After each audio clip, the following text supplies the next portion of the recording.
Hello everyone, welcome to Vedantu Telugu చేయి. నేను మీ Madan Sai, big B and physics coach. ఈ వీడియో దేనికోసం అంటే మన ఆంధ్ర తెలంగాణలో చాలామంది స్టూడెంట్స్, ఎస్పెషల్లీ రూరల్ బ్యాక్గ్రౌండ్ ఉన్న స్టూడెంట్స్కి అయితే వాళ్ళ కాలేజెస్లో ఎక్స్పెరిమెంట్స్ చేయడానికి ప్రాపర్ సెటప్ ఉండదు. సో దానివల్ల వాళ్ళకి ఎక్స్పెరిమెంట్స్ మీద పెద్దగా ఐడియానే ఉండదు. అండ్ వాళ్ళు వెళ్ళి ఎక్స్టర్నల్ ఎగ్జామినేషన్స్ రాయాలి. ఆ ఎక్స్టర్నల్ ఎగ్జామినేషన్స్కి వచ్చిన ఎక్స్టర్నల్ ఎక్స్పెరిమెంట్ చేసి చూపించండి అని అంటాడు. మరి చేయాలంటే మీకు తెలియాలి కదా. సో దానికోసం నేను కిరణ్ సార్ కానీ మన నవీన్ సార్ కానీ వీళ్ళందరూ ఏంటంటే, పాపం Kiran sir, Naveen sir, especially Naveen sir వాళ్ళ ఫ్రెండ్కి ఒక కాలేజ్ ఉంటే ఆ కాలేజ్లో వాళ్ళని ఒప్పించి నన్ను ఖమ్మం దాకా తీసుకెళ్ళి అక్కడ మేము ఎక్స్పెరిమెంట్స్ చేసాం. మీ అందరికీ తెలిసిందే అది. అయితే ఎంతవరకు మాకు అవైలబిలిటీ ఉన్నిందో ఆ ఎక్స్పెరిమెంట్స్ అన్నీ చేసాం మీకు బాగా యూజ్ అవ్వడానికి. ఎందుకంటే చెప్పాను కదా, చాలామంది ఎక్స్పెరిమెంట్స్ చేసి ఉండరు, లేదా ఎక్స్పెరిమెంట్ సెటప్ సరిగా లేకపోయి ఉండడం వల్ల ఎలా డీల్ చేయాలి ఏంటి అనేది కూడా సరిగా తెలిసి ఉండదు అనమాట. దాన్ని మొత్తాన్ని కవర్ చేయడానికి, మీకోసం మేము ఉన్నాం అని ప్రూవ్ చేయడానికి మేము ఈ ఎక్స్పెరిమెంట్స్ని చేసాం, మీకు ప్లే చేయబోతున్నాం. ఒకవేళ మేము పెట్టిన కష్టం మీకు నచ్చితే please like the video and subscribe the channel. Second thing, let's get in to the experiment. Hi students, this is your Madan sir, your big B and physics coach. This is your Manabadi Naveen sir. Okay, so ee roju manam quill tube ni use chesi we are going to verify boils and graph plot chesi deni madhya graph plot chestam enti adi kuda chuddam. Graph ni plot chesi we are going to find atmospheric pressure. Aithe క్విల్ tube ఏం లేదమ్మా, ఒకవైపు open end ఉంటుంది, ఒకవైపు closed end ఉంటుంది. So different positions లో పెట్టి మనం length of the air column ని మెజర్ చేస్తాం. హైట్ ఆఫ్ ద మెర్క్యూరీ అంటే లోవర్ ఎండ్ నుండి అప్పర్ ఎండ్ వరకు ఉన్న హైట్ ని క్యాలిక్యులేట్ చేద్దాం. అది రీడింగ్స్ తీసుకునేటప్పుడు మీకు పిక్చర్ క్లారిటీ వచ్చేసింది. మనకి రీడింగ్స్ కి మనవాడు నవీన్ సార్ హెల్ప్ చేస్తాడు. స్టార్ట్ చేద్దామా sir? Why not? 1 2 3 quiet silence. నువ్వే మాట్లాడుతున్నారా? ఏమేమి రీడింగ్స్ తీసుకుంటాం అని అంటే, లెంత్ ఆఫ్ ఎయిర్ కాలమ్ తీసుకుంటాం. లెంత్ ఆఫ్ ఎయిర్ కాలమ్ అనేది క్లోజ్డ్ ఎండ్ నుండి మెర్క్యూరీ వరకు ఎంతైతే లైన్ ఉంటుందో దాన్ని మనం length of the air column అని అంటాం, రైట్? సో మన మనబడి నవీన్ సార్ ఒకసారి మీకు చూపిస్తాడు దేన్ని మనం length of the air column కింద ట్రీట్ చేస్తాం అనేది. ఫస్ట్ మనకి మనబడి నవీన్ సార్ మెర్క్యూరీ ఎక్కడ ఉందో రఫ్ గా చూపిస్తాడు. మెర్క్యూరీ వచ్చేసమ్మా 17.5 దగ్గర ఉందమ్మా మెర్క్యూరీ. సో మనం ఇక్కడ మనం ఎయిర్ కాలమ్ అంటే ఎలా కన్సిడర్ చేయాలంటే, length of the air column అంటే వచ్చేసి ఇక్కడ క్లోజ్డ్ పొజిషన్ నుంచి ఈ మెర్క్యూరీ లెవెల్ ఎక్కడ దాకా ఉందో, హై లెవెల్ ఎక్కడ దాకా ఉందో అది చూసుకోవాలమ్మా. ఓకేనా? ఇది 17.5 వరకు ఉంది. ఓకేనా? ఎస్. ఫస్ట్ మనం length of the air column ని దేన్ని తీసుకుంటామనంటే, closed end of the quill tube నుండి మనకి మెర్క్యూరీ ఎక్కడ ఉందో చూడు, మెర్క్యూరీ యొక్క బాటమ్ సెక్షన్. సో అక్కడ వరకు మనకి ఎయిర్ ఫిల్ అయి ఉండిద్దమ్మా. ఆ లెంత్ మొత్తాన్ని మనం ఎయిర్ కాలమ్ అని తీసుకుంటాం. సో ఇక్కడ వచ్చేసరికి మనకి క్విల్ ట్యూబ్ యొక్క క్లోజ్డ్ ఎండ్ 0 దగ్గర ఉంది and lower end of the mercury మనకి ఆల్మోస్ట్ 17.5 దగ్గర ఉంది. సో ఎంత లెంత్ ఆఫ్ ఎయిర్ కాలమ్ ఉంది అని అంటే, ఇలా వర్టికల్ పొజిషన్ లో పెట్టినప్పుడు 17.5. నెక్స్ట్ మనం H1 అండ్ H2 రీడింగ్స్ తీసుకుంటాం. దేన్ని H1 కింద కన్సిడర్ చేయాలంటే, open end of the quill tube ని చూడండి. Open end of the quill tube అనేది కొంచెం వెరైటీగా ఉంటుంది, బెండ్ అయిపోయి. సో బెండ్ అయిపోయిన దాన్ని మనకి open end of the quill tube. అయితే open end of the quill tube వైపు మనకి మెర్క్యూరీ ఒక లెవెల్ ఉంటుంది. ఆ మెర్క్యూరీ యొక్క హైట్ ఫ్రమ్ ద గ్రౌండ్ దాన్ని మనం H1 కింద తీసుకుంటాం. ఏదైతే మెర్క్యూరీ ఓపెన్ ఎండ్ ఉంటుందో దాని హైట్. సో ఇప్పుడు మనం స్కేల్ ని పక్కన పెట్టి చూస్తే, ఆ ఓపెన్ ఎండ్ వైపు ఉన్న మెర్క్యూరీ మనకి క్లియర్ గా కనపడుతుంది. It is around 52. దాన్ని మనం H1 కింద తీసుకుంటాం.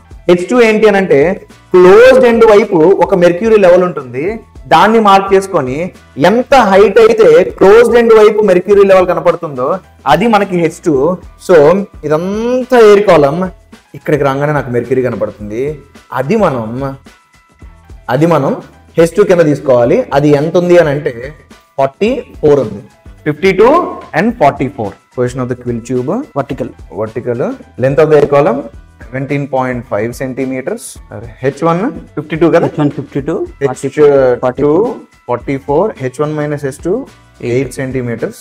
P is 76 plus 8 అంటే 84 centimeters of Hg. So P into L అదంతా మనం మళ్ళీ క్యాలిక్యులేట్ చేద్దాం. ఓకే, ఇప్పుడు ఈ పొజిషన్ అయిపోయింది. సో ఇప్పుడు మనం ఏం చేస్తామంటే, దాన్ని కొంచెం టిల్ట్ చేద్దాం. కొంచెం టిల్ట్ చేసి, ఓకే లెట్స్ సే ఈ పొజిషన్ లో ఉన్నప్పుడు మనం రీడింగ్స్ తీసుకుందాం. ఇప్పుడు మనకి రీడింగ్స్ కోసం మనబడి నవీన్ సార్ హెల్ప్ చేస్తాడు. ఏదైతే ఎయిర్ కాలమ్ ఉంటుందో length of the air column and then H1 H2 మర్చిపోవద్దు. H1 ఏంటి? H1 is height which should be measured for the open end whatever is going to be there mercury column. So mercury column ఏదైతే open end face చేస్తుందో ఆ height ని మనం measure చేసి దాన్ని H1 కింద తీసుకోవాలి, మర్చిపోవద్దు. Come on sir. సో ఎంత వస్తుంది సార్ మరి length of the air column ఎంత sir? Air column 17.5 sir. Naveen sir, మనకు నవీన్ సార్ చెప్తారు length of the air column ఎంత ఉంది సార్? సార్ 17.8 ఉంది sir. 17.8. Okay sir. H1 and H2 values కూడా ఒకసారి చెప్తే. Yes sir. 52.3 sir. Okay 52.3. Okay sir. H2 value ఎంత వస్తుంది సార్? H2 అంటే ఏంటి? క్లోజ్డ్ ఎండ్ నుండి మనం మెజర్ చేసేది. Yes sir. 46.1 sir. H2. Okay next sir, మీరు అక్కడే ఉండండి. నాకు లెంత్ ఆఫ్ ద ఎయిర్ కాలమ్లు కావాలి, హైట్లు కావాలి. ఓకే, నేను position of the quill tube ని ఇంకా చేంజ్ చేస్తున్నాను. నేను ఇలా పెడతా. Okay, almost horizontal. Perfect horizontal నేను చేయలేనులే. సరే sir, length of the air column చెబుతారా? Length of the air column 18.7 sir. 18.7. Okay okay. H1 value sir? H1 value sir 1 second sir. Sir H1 value ఎంత వస్తుంది sir? Sir 50.1 sir. Okay. H2 value ఎంత వస్తుంది sir? 49.8 sir. Yes 49.8. మనం ఇప్పుడు మళ్ళీ position change చేద్దాం. Position change చేసి మళ్ళీ same calculations, length of the air column, H1లు H2లు. కాకపోతే ఇక్కడ కామెడీ ఏంటంటే H1 will be less than H2, ఎందుకంటే ఓపెన్ ఎండ్ కిందకి వెళ్ళిపోతుందిగా. ఓకే, నా yes length of the air column. So length of the air column వచ్చేసి sir 19.7 sir. 19.7. Okay. H1 value sir? H1 47.4 sir. 47.4. H2 value sir? 51.5 sir. 51.5. Okay, last reading sir. Okay, ఇప్పుడు open end అనేది complete గా కిందకి పెట్టేశారు. Open end అనేది complete గా కిందకి పెట్టేశారు sir. Length of the air column ఎంత sir? Length of the air column 20.5 sir.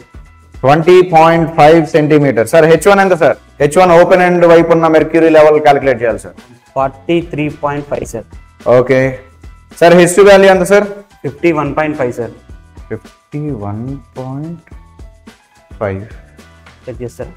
Okay, మనకి ఇప్పుడు ఎక్స్పెరిమెంట్ అయిపోయిందమ్మా. డేటా పాయింట్స్ అన్నిటిని కోరిలేట్ అంటే మొత్తాన్ని క్యాలిక్యులేట్ చేసేసి రిజల్ట్స్ అంటే గ్రాఫ్స్ అవి గీయాలి. ఆ డేటా మొత్తాన్ని మీకు జూమ్ ఇన్ పోర్షన్ లో చూపిస్తాం. సో మరింత కంటెంట్ కోసం సబ్స్క్రైబ్ వేదాంత తెలుగు చేయి.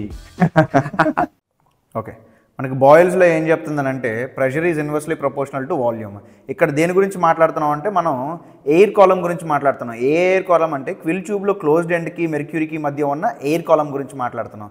అయితే P ఇంటూ V కాన్స్టెంట్ కదా, మరి ఎంత వాల్యూమ్ ఆఫ్ ఎయిర్ ఉంది అని అంటే area of cross section of the quill tube multiplied with length of the air column మనకు కాన్స్టెంట్ అవ్వాలి. అయితే area of cross section of the quill tube constant కదా, అది చేంజ్ అవ్వట్లేదు. మనం డిఫరెంట్ పొజిషన్స్లో పెట్టినప్పుడు లెంత్ ఆఫ్ ఎయిర్ కాలమ్ మాత్రమే మారుతుంది. As area of cross section is constant, దాన్ని మనం ఇటు తీసుకెళ్ళిపోయాం అనుకో, అప్పుడు P ఇంటూ L అనేది కాన్స్టెంట్ అవ్వాలి. సో మనం తీసుకునే టేబుల్లో P ఇంటూ L అనే దానికి ఒక కాలమ్ని మనం వదిలేసామన్నమాట. సో P ఇంటూ L అనేది మనకి రఫ్గా కాన్స్టెంట్ రావాలి.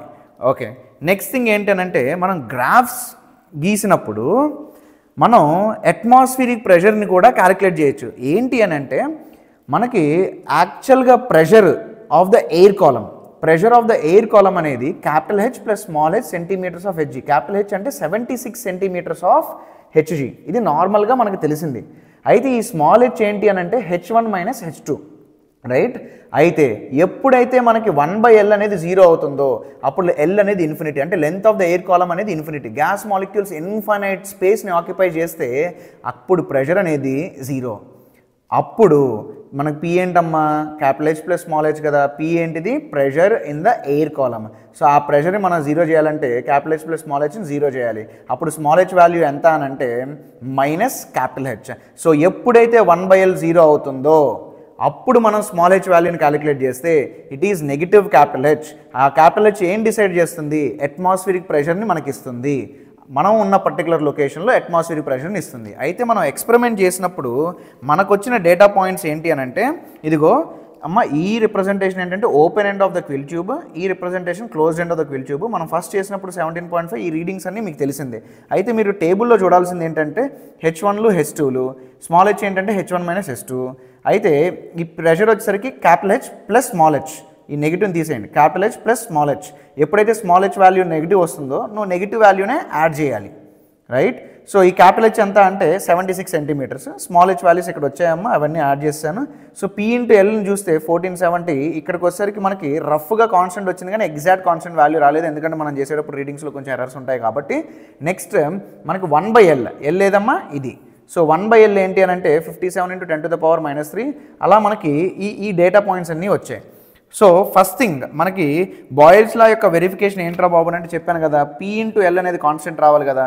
మరి నేను నా టేబుల్లో పీ ఇంటూ ఎల్ తీసుకున్నాను, అది రఫ్గా కాన్స్టెంట్ వచ్చిందని చెప్పాలంటే పొరుగు బదులే కానీ కొంచెం అటు ఇటుగా మనకి అరౌండ్ 1400లో ఉంది. సో ఇట్స్ రఫ్లీ ఏ కాన్స్టెంట్. సరే, అయితే మనకు వచ్చిన డేటా పాయింట్స్తో నేను 1/Lకిను హెచ్కి గ్రాఫ్ గీసా. సో ఏంటి అని అంటే హెచ్ ఏమో మనకి ఎక్స్ యాక్సిస్ మీద, 1/L ఏమో వై యాక్సిస్ మీద. ఆ గ్రాఫ్ని ప్లాట్ చేశానమ్మా, ఇక్కడ మీరు చూడొచ్చు.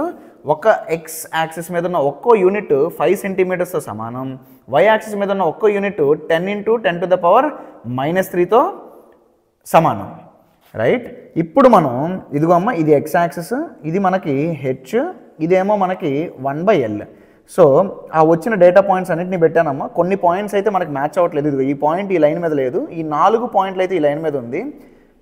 ఈ లైన్ని గీసి ఎప్పుడైతే దాన్ని నేను ఎక్స్తో ఇంటర్సెప్ట్ చేస్తానో, ఎక్స్తో ఇంటర్సెప్ట్ చేస్తే మరి వై కోఆర్డినేట్ 0 కదా, అంటే 1/L 0 అవుతుంది కదా. సో 1/L 0 అవుతుందని అంటే ఏంటమ్మా, ఎల్ ఇన్ఫినిటీ కదా. నేను ఆల్రెడీ మీకు ఎక్స్ప్లెనేషన్ ఇచ్చున్నాను కదా, ఎల్ ఇన్ఫినిటీ అయితే ప్రెషర్ 0 అవ్వాలి. అప్పుడు ఏదైతే స్మాల్ హెచ్ వాల్యూ ఉందో it is equal to minus capital H. అంటే ఏదైతే నీకు ఎక్స్ ఇంటర్సెప్ట్ వస్తుందో అది నీకు క్యాపిటల్ హెచ్ని ఇస్తుంది. What is capital H? It is going to be the atmospheric pressure. నార్మల్గా అయితే 76 సెంటీమీటర్స్ ఆఫ్ హెచ్. మనం ఉన్న లొకేషన్లో ఎంత వస్తుందో ఎక్స్పెరిమెంట్ ద్వారా చూస్తే ఈ స్ట్రైట్ లైన్ని ఇలాగ తీసుకెళ్ళి ఎక్స్ యాక్సిస్ దగ్గర కలిపినప్పుడు ఇది 75 -75, ఇది -80. సో నీకు ఇది రఫ్గా -77 వచ్చింది. So -77 is equal to minus capital H. అప్పుడు క్యాపిటల్ హెచ్ వాల్యూ ఎంత అంటే 77. సో మనం ఉన్న లొకేషన్లో ప్రెషర్ ఎంత అంటే 77 సెంటీమీటర్స్ ఆఫ్ హెచ్జీ.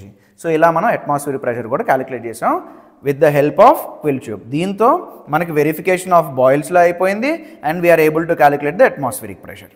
ఎక్స్పెరిమెంట్ అయిపోయింది. ఒకవేళ మేము పెట్టిన కష్టం మీకు నచ్చినట్టయితే please like the video and subscribe the channel. ఎంతమంది ఫ్రెండ్స్ ఉంటే అంతమంది ఫ్రెండ్స్కి మన ఛానల్ని రికమెండ్ చేయండి. అండ్ నెక్స్ట్ ఏంటి, ఐపీఈ అండ్ ఈప్సెట్ గట్టిగా స్టార్ట్ కాబోతున్నాయి, కుమ్మేద్దాం. Stay tuned, wait for us to do all the things.